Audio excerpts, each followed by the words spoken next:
I'm back after a much needed break, and today I want to sew up the Lesiah backpack by SewFlo Patterns. It's one of my favorite backpack patterns. I've carried it a lot, and I have some new fabrics that I want to try out, so let's do it. It's been so long since I've filmed a video that I almost forgot how to do it. Just kidding. I am working on the front panel, which is going to have a little slip pocket. So this back bottom piece is going to be the lining for that. And I chose this nice waterproof canvas. It kind of has a little bit of a rubber texture on the back, but not too much. The front side of the pocket is going to be all vinyl, which is this beautiful floral that I'm trying out, and a plain pink accent. I don't know if you noticed, but I took a lighter and I went around the edge of that accent to take off any little fuzzy bits that may stick out since it is raw edge. We need to use some sort of adhesive to keep that accent from moving when we stitch it on. Originally, I had put it on the accent piece and then I changed my mind thinking it might not wrinkle as much if I put it on the base first, but that's kind of silly because it's just going to stick to that accent anyway. So it doesn't really matter which side you put it on. Just tape that nice and straight along that top edge. You may have to stand up, get a different angle, make sure it's all even. Since it's raw edge on the bottom part of this accent, we just want to make sure it's nice and straight. Good part about double-sided tape, you can just adjust it as needed until it's perfect. Now this part is kind of fancy, and I do it for a lot of my very specific points that I want to make sure are right, especially when I'm top stitching. So I'm using my little ruler and I'm making 1/8 inch marks right at those corners so I know where to pivot. That way I can just stitch right across the top. When I'm turning the corners, I can drop my needle right in those spots and carry on and get the most perfect stitches. Ooh. I went with nickel hardware for this bag, so I'm just going to add a little Joleelee metal tag right to the front pocket. To secure the pocket, you can do either a turn lock or a magnet. For this bag, I went with a magnet. If you are doing a turn lock, you would want to wait for a later step to add that.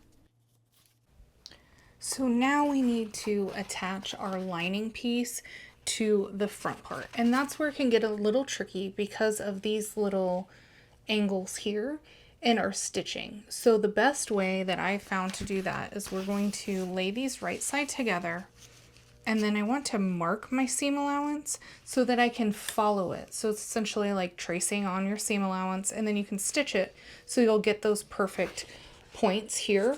Because if we kind of mess up those stitches in the corner, you'll see that that's where it will show on the front of your bag. So to be precise, we're just going to draw that on and stitch right on top of our line. When I'm doing things like this, I really like this 1-inch grid ruler because it's so easy to see the seam allowance all the way down. As you get to those corner areas, you just want to slide your ruler a little bit as you go around the curve to keep it even with the edge. Also use your template piece and just mark a couple spots down to what the seam allowance would be and then trace that. I just find the ruler easy, and it's normally at my sewing table when I get to a spot where I think I may need it. The first couple times you try this, it may be a little bit awkward and may come out a little bit wonky, but just keep trying, and once you get the hang of it, it'll be so easy and you'll do it all the time because it's just so quick. Now when you get over to the sewing machine, you can just stitch right on the line that we drew, and you don't really have to pay much attention to the seam allowance now. So when you get to those corners, you can drop your needle right into that joint mark that we made, and it'll give you the perfect point.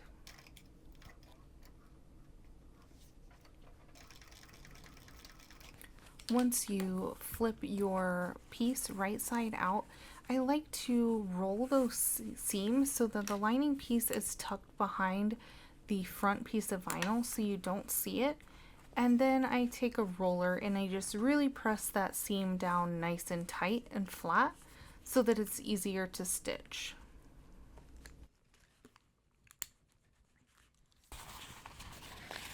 So now we've got it all turned out, and these are the points here that I was most concerned about because that's going to be the top of our flap front pocket. So we just wanted to make sure that these were even on both sides, and that way it wasn't going to be wonky. I've gone ahead and top stitched along that top edge of our pocket so we can move on to adding that flap to our front body piece.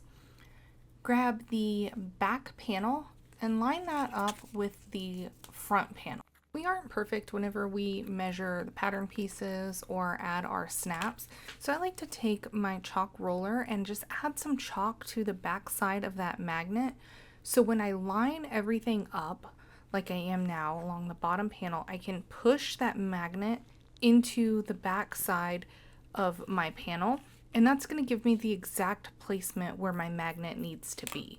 I've used the bracket to mark the holes and cut the slits for the back side of the magnet, and you can see here the purple line is where the original magnet placement would have been, but for some reason it's just a hair higher, but that's okay. That's why we use the chalk to put it exactly where it needs to be so it lines up. Add a little piece of self-adhesive interfacing on the back just to keep those prongs from rubbing, and we can just verify that our magnet lines up with both sides. Really quick, I just want to baste down the front pocket just at the side of those accents and stitch across the bottom of the pocket closed. So now I am working with the handle, and I haven't used this vinyl before, so I know I need to check it for a little bit of stretch, and it does have some. So you're going to need or want to interface it a little bit or add some sort of stability in the middle so that when you're using it as a handle, it doesn't give at all.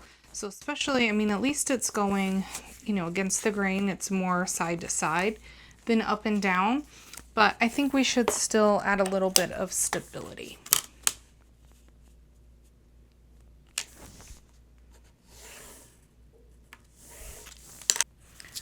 So I'm going to use this, it's like gross grain ribbon, and it has double-sided tape on each side.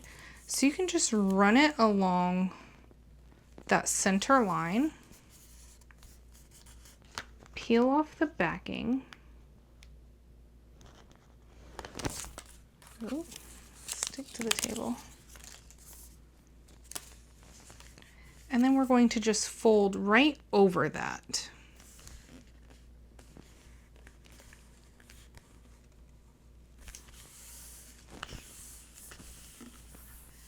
Add some double-sided tape on the other side.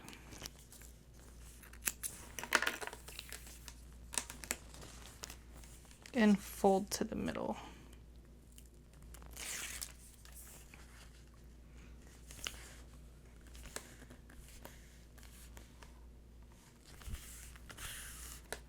One last piece of double-sided tape in them to hold everything together. Then we can fold in half again, lining everything up.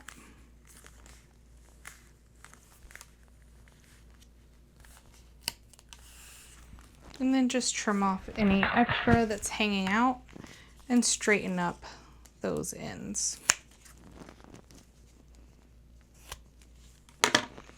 So now there's going to be no stretch in our handle. I have top stitched the handle and I've done 2 lines of stitching on each edge, and now we can attach it to the back strip. The pattern gives you the measurements, so I'm just using those to line that up against the bottom, and then we'll just want to baste that in place so that it doesn't move anywhere. The straps can get in the way a little bit, so I just use a little bit of masking tape to roll those up and keep them out of the way while we are adding them to the back strip. Line them up right next to the handle, and keep in mind if you're using a fraying material for these straps, we really want to melt those edges to keep them from fraying. Part is one of the, I don't want to say difficult part of the bag, but it's just done differently than most. So we're going to flip that over so that it's wrong side up, and add double-sided tape just above and below the line that we have drawn in the center. And again, this is our back strip, and it already has the foam added to it. Fold that top raw edge down to meet that center line all the way across the top. And this is why I say to keep the handles rolled, or the straps rolled and up out of the way, just that way you don't have too much up there. Now take the bottom side and fold that up to the middle, and that's going to complete our back strip that we can attach to the back panel. It gives you a marking where the back strip is going to go, so I'm using double-sided tape to attach that and line that top edge right up to the line that I drew on the pattern. So find your center mark right in between those handles, line up the top edge of the back piece, and then we're going to want to top stitch that in place. You can top stitch 2 lines across the top and the bottom. I've gone ahead and just top stitched once along the top edge and then the bottom edge, and added rivets at the bottom of each strap and handle so that it just has a little bit different aesthetic and some added security. The last step of the back panel is to add our connectors at the bottom. Just like we did for the handle, I'm adding some peel and stabilize, which is like that ribbon with the double-sided tape on it for stability. That way it doesn't perforate or rip through. Then we will top stitch the edges of both, add our D-rings, and attach it to the back panel with the measurements that are in the pattern. At some point I did that and apparently didn't record it. So here we are with that back panel, and I'm attaching it to the front panel. I'm going to stitch along the bottom edge and then open it up and top stitch along each side of the seam. So here we have our exterior completely done, our front and our back panel with our straps that will connect after we assemble. A little front pocket. So we can put that aside and we can work on the lining. On the inside lining, I'm using a custom zipper overlay, and they do take a little bit of time to get used to, but I think once you get the hang of them, it's a real nice touch to the inside of the bag. But even I have mistakes, and I'm going to show you how I fix my mistake right here. Okay, so because I went from that really thick vinyl to the waterproof canvas with just the overlay, my tension was a little bit off, and I got this little loop, if you can see it right here, and I'm going to show you how I fix that. So my little loop is right here, and I'm just taking the eyelet end of the needle, and I'm just going to gently pull up on the strings next to it until it becomes like a normal tension, and kind of the loop next to it is going to get big. Okay, so then I'm going to go to the other side and pull a little bit, and then the next one from that. So I'm essentially just spreading out that excess little loop that we have there to the next one down.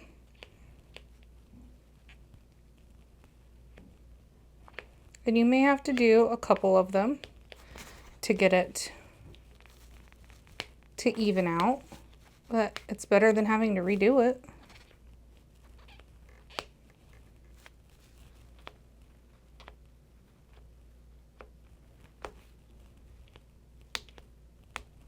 So I'm just essentially loosening up the stitches next to it just a tiny bit, just to offset.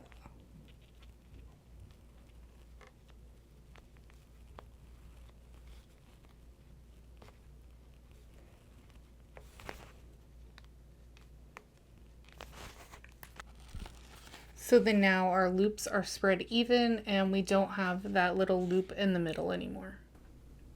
They really are super easy to do. I have a full tutorial on just doing zipper overlays, so I will add that in the description below. Right along to the other side of the lining pocket, going to add the slip pocket. Slip pockets, I have been doing this way since I saw it in another pattern. You fold them right sides together, stitch down the sides, and then add a little accent along the top. And I like to do 2 rows of stitching. This gives it a nice crisp edge. I used to have a lot of trouble with slip pockets sliding on me or shifting just a little, and they would come out a little crooked. So I started using masking tape to hold that in place, and it has worked since. I decided to go with no division down the pocket so that my phone could fit in sideways. So we just stitch that down to the lining and we are done with that side. Just like we did for the exterior pieces, we want to put our 2 lining pieces right sides together, attach them with a seam down the bottom, butterfly open those seams, and top stitch on each side of that crease. And that's our lining piece. We have our zipper overlay on one side and our slip pocket on the other. Moving on, I am working on the zipper gusset now, and the only thing to really pay attention to in this part is which side is attaching to the zipper. There is one side that has a slight dip inwards, and we want to make sure that that is going to attach to the bag, not the zipper. The flat side of the gusset attaches to the gusset edge. So once you have that right, you can attach it to the zipper, fold it right side out, and then go ahead and top stitch down the side of the zipper and baste that opening closed along the edge so that that gusset is not open. Repeat the same thing for the gusset on the other side of the zipper, and don't forget to add your zipper pulls. To finish up the gusset, we just need to add the bottom of the gusset. There's going to be an exterior piece and an interior piece, and we are just stitching those together. Then we'll fold them wrong sides together and top stitch and baste around the exterior to keep everything together. This next part of the pattern does not tell you to get on the floor, but I have found it way easier, especially if your cutting table is a mess like mine was. I just stick it on the floor, lay it flat. I'm lining the exterior wrong sides together with the interior. Make sure you line up the seams on the side really well and use all the clippies your little heart desires. It's really going to help keep everything nice and neat and in place until we can baste it all together. Once we come back to the machine, oh, look at little honey. Can't have her upside down. And then we're just going to baste around the entire edge of the lining and the exterior to hold everything together.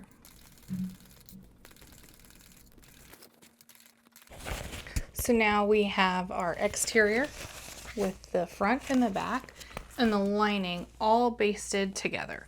So we can go ahead and start adding our gusset. I put a double zipper on it so it doesn't have a directional way that it needs to go. We're going to be working with, the exterior right side up, so that way we can put our gusset on right sides down. So I want to start by attaching the center point of our gusset to that center line here. And I'll add a clip.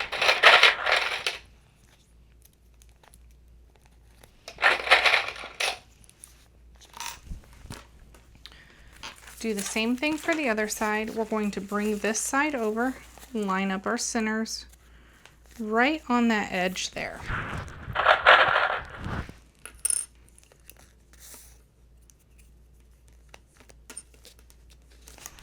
Make sure your gusset's not twisted. And here's the best tip I can give you for this bag. Go ahead and baste this area right here, just a couple stitches to hold this gusset right in place on that center seam. So just a couple stitches will really help hold this gusset together while we finish assembling the bag. Using a stapler has been a game changer for keeping the gussets together. I typically start at the top edge and line up those center seams, and then I can just work way around the bag after that. This stapler is a little bit different because it has such a narrow bottom. You can actually see where you're stapling and keep it really close to that edge. We want to keep it somewhere between 1/8 inch and the edge of the bag. The stapler is a Boss Stitch stapler that I got from Waywack, and I'll link that in the description below. A lot of people ask, well, how do you know how many staples to use?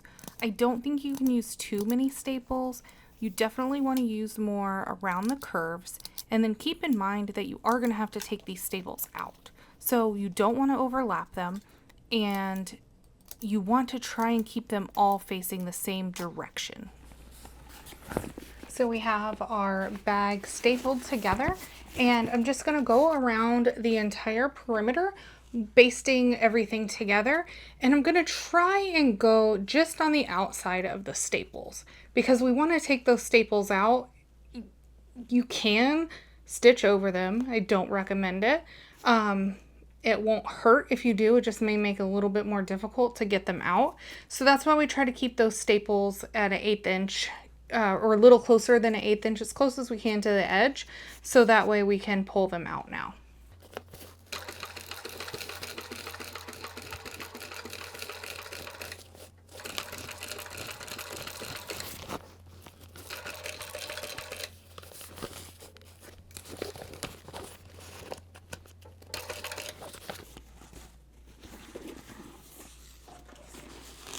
So this little area here got a little bit funky, so I'm going to pick that out and redo just this area here.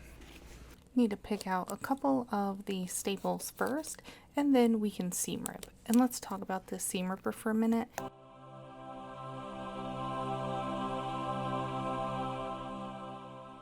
This amazing seam ripper is from Becky of Hanna Woodworking, and I absolutely adore it. Last year at SME Tennessee, she made it blindfold. It was crazy. And we're back to finishing up that little wonky spot. Just need a few more stitches to hold everything lined up and in place. Yay! Now we need to remove all of these staples. I have tried a regular staple remover, like the little claw kind, but I have found that this type of staple remover works way better with the type of material that we're using, because you can just slide it underneath the staple, just wiggle a little bit, and they come right out. Occasionally, if you stitch over one like I did here, just grab a pair of Hemostats or tweezers, and you can usually wiggle it right out. Continue just taking them out all the way around the bag, making sure you get them all. Double check. You don't want to leave one sewn in under the binding, and then clean up all the extra staples so you don't step on them. I'm using a lighter to burn off any little fraying material bits that are left. You may want to get a torch lighter. It works a lot better than a regular lighter. Getting pretty excited here. We are on the last step of adding the binding to the bag, and then we'll be done. I have no idea what I was doing, but man, there are some faces.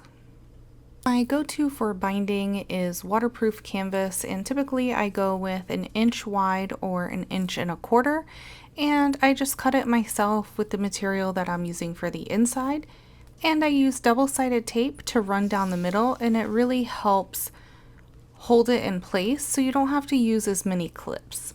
I try and start at a seam in the bottom where you won't see an overlap, and then I just pinch and fold add a couple clips to hold it in, but you don't need near as many as you would if you didn't have double-sided tape, and work my way around the entire perimeter of the bag.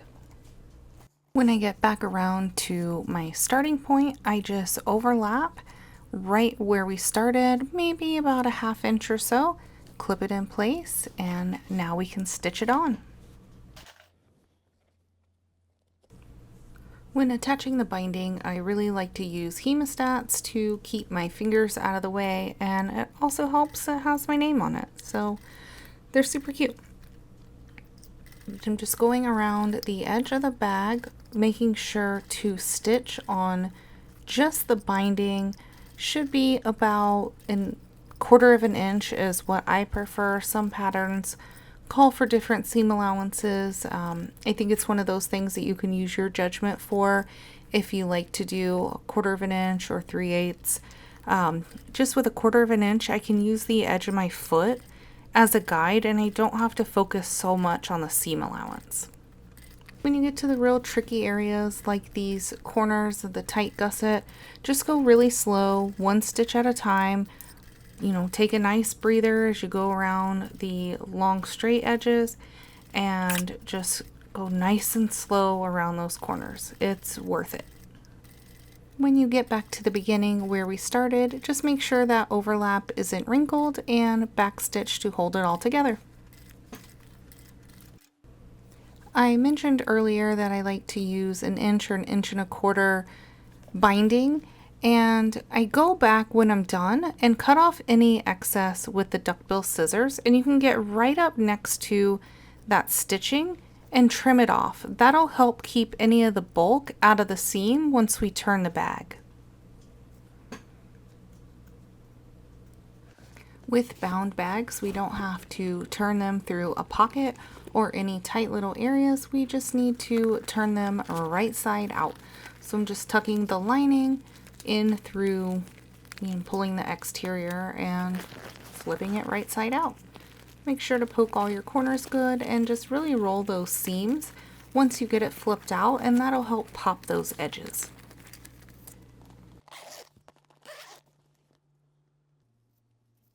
And we're at the final steps. I just need to add the strap. So I took my slider and I weaved it up and over the bar.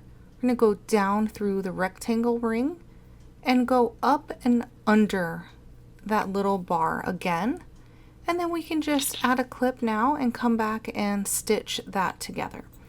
So we're going to go on the slider, up and over that center bar and slide it on, go through our rectangle ring, come back up to our slider, and underneath we're going to go under the bar and back through. To secure those straps, you can either add 2 rows of stitching, you can do a box stitch, or you can add a rivet. With the webbing, I like to do 2 rows of stitching. And that's it. We're done. If you enjoyed this video, please give it a thumbs up. If you have any questions or comments, please leave it down in the comments below. And until next time, create something that makes you happy.